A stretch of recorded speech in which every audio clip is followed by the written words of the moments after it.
घोडे राहत होतो मी काचा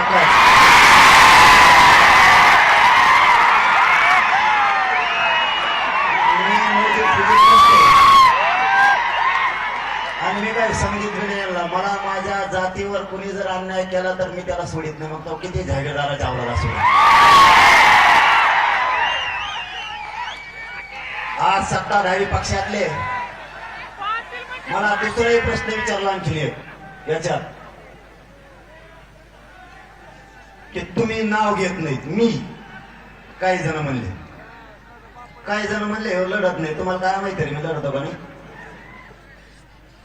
कुठं बायका काय घेता आणि कसल्या घेता आणि कोणाला डाग लावता आणि मी काय नाव घ्यावा? आता सुरेश दस अन्नाच एकटा काफी आहे ना सगळ्याला.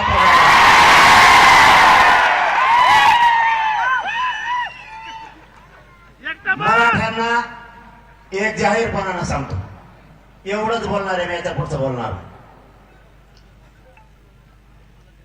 जो आमदार, जो खासदार, जो समाजाचा एखादा सामाजिक कार्यकर्ता समाजाच्या बाजूला बोलत असेल, मग तो भाजपचा असू द्या, नाही तर काँग्रेसचा असू द्या, नाही तर बेसरमाचा असू द्या, नाही तर शिवसेनेचा असू द्या,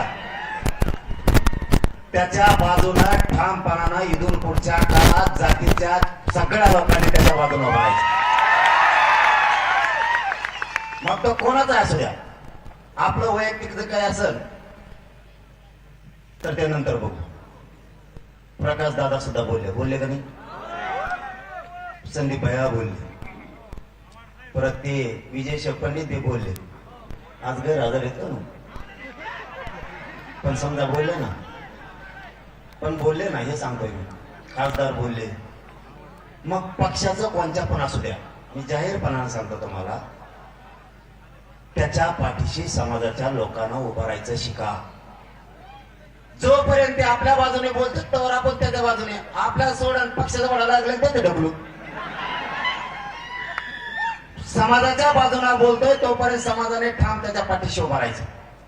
आता सत्ताधारी पक्षाचे आमदार होते, मला वाटतं पवार साहेब होते बहुतेक. ते कागदा फुला बाजू ठरे. मग ऐकलं पाहिजे तुम्ही काय चाललंय काय नाही, लय घ्या पांगण बरं का. मग काय थोपाट सुटलं कोंगड सुटत असते.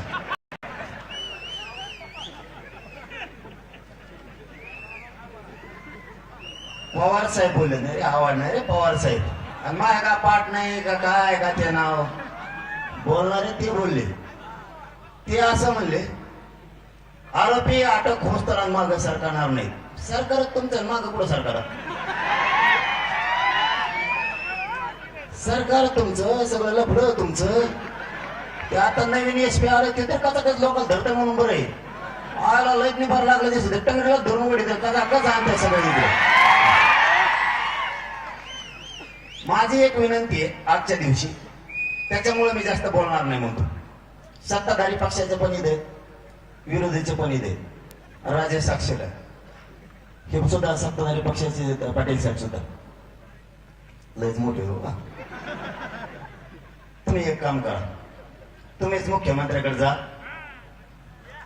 त्यांना म्हणा हे लोक जेवढे यादीवर नाव आहे ते पुऱ्यामध्ये टाका. टेन्शनच भेटलं राव, कशाला मोर्चा काढायचं? मोर्चाच कशाला काढायचे? विरोधी पक्ष बी जा आणि सत्ताधारी पण जा. या बीडच्या मोर्चाच्या वतीनं तुमच्या खांद्यावर ते जबाबदारी, जेवढे आमदार गोळा करा तेवढे करा, विरोधी पक्षाचे, सत्ताधाऱ्याचे, आणि मुख्यमंत्री साहेबांकडे जाऊन बसा आणि त्यांना सांगा जेवढे नाव घेतले ते सगळे अटक करा. त्यांच्या मागचे हाका काय म्हणते ती धरा, हाकी नसली ती धरा.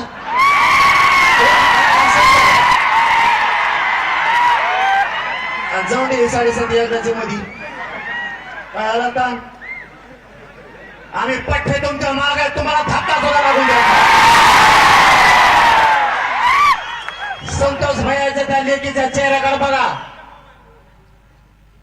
इथं भाषण ठोकायला आलो आपण. त्या लेकराला दारात बाप दिसत नाही.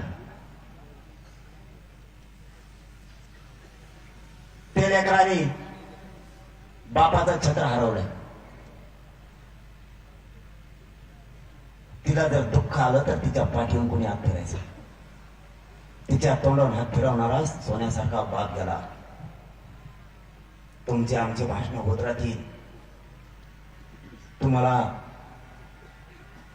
या कुटुंबाच्या पाठीशी राज्यातून उभा राहावा लागेल आणि राज्यभर हे लोन आंदोलनाचं पसरलं पाहिजे. प्रत्येक जिल्ह्यात तयारी करा. आपण आपल्या जिल्ह्यात सोडो, मागा सरकायचा नाही कोणी. आणखीन एक सल्ला, धाडशीपणा हे आणखीन हल्ले करू शकते. आता वाट बघायची. कुणी आपल्यावर हल्ला केला की उत्तर जशाला तसंच आता इथून पुढे. आता जशाला तसं, आता जशाला तसं. हे किती दिवस धरतेत बघू, पकडी देत का नाहीत बघू. अरे आपण मराठे पाणीच पाजायचं, याला सोडायचं नाही. आता याला आता पाणी पाजायचं. आणि एकदा यावेळेस पट्ट्या बोलतो ना करीत असतो, तुम्हाला माहिती आहे मग आपला का कसं जे बोलतो ना मग ते आपण करत असतो. आणि आज जबाबदारी तुमच्या खांद्यावर दिली म्हणून मी बोललो नाही.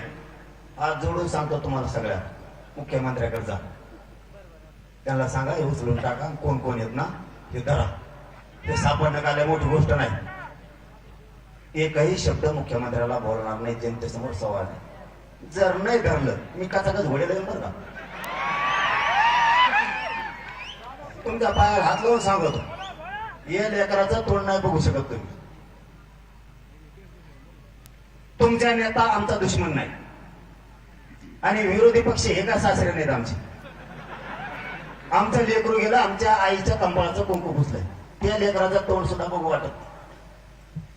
कोणताही मराठ्याचा नेता, ओबीसीचा नेता जर मराठ्यांच्या बाजूने उठला तर मराठ्यांनी त्याचे पाठ राखण करून संरक्षण करून त्याच्या पाठीचे खंबे उभारायचे.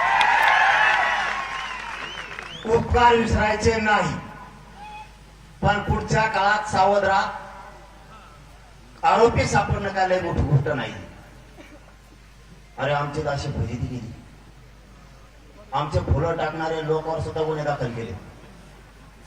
आमचा एक पोरग मुंबईत 8 महिने होते.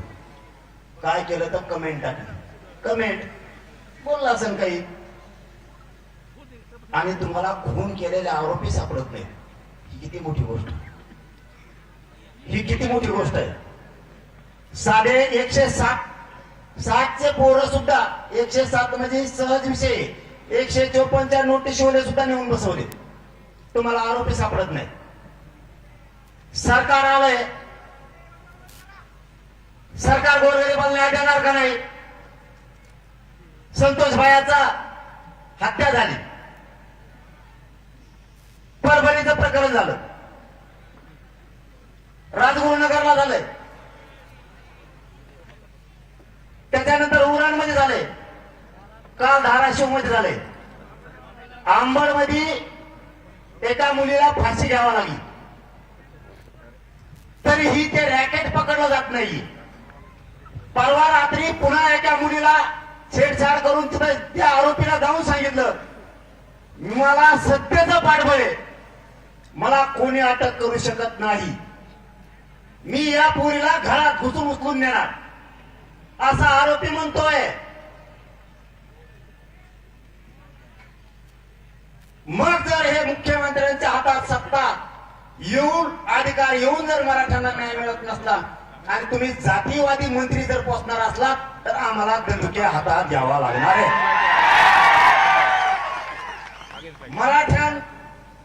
मराठ्यांना संपवायला निघाले जातीवादी मंत्री जर तुम्ही सांभाळणार असलात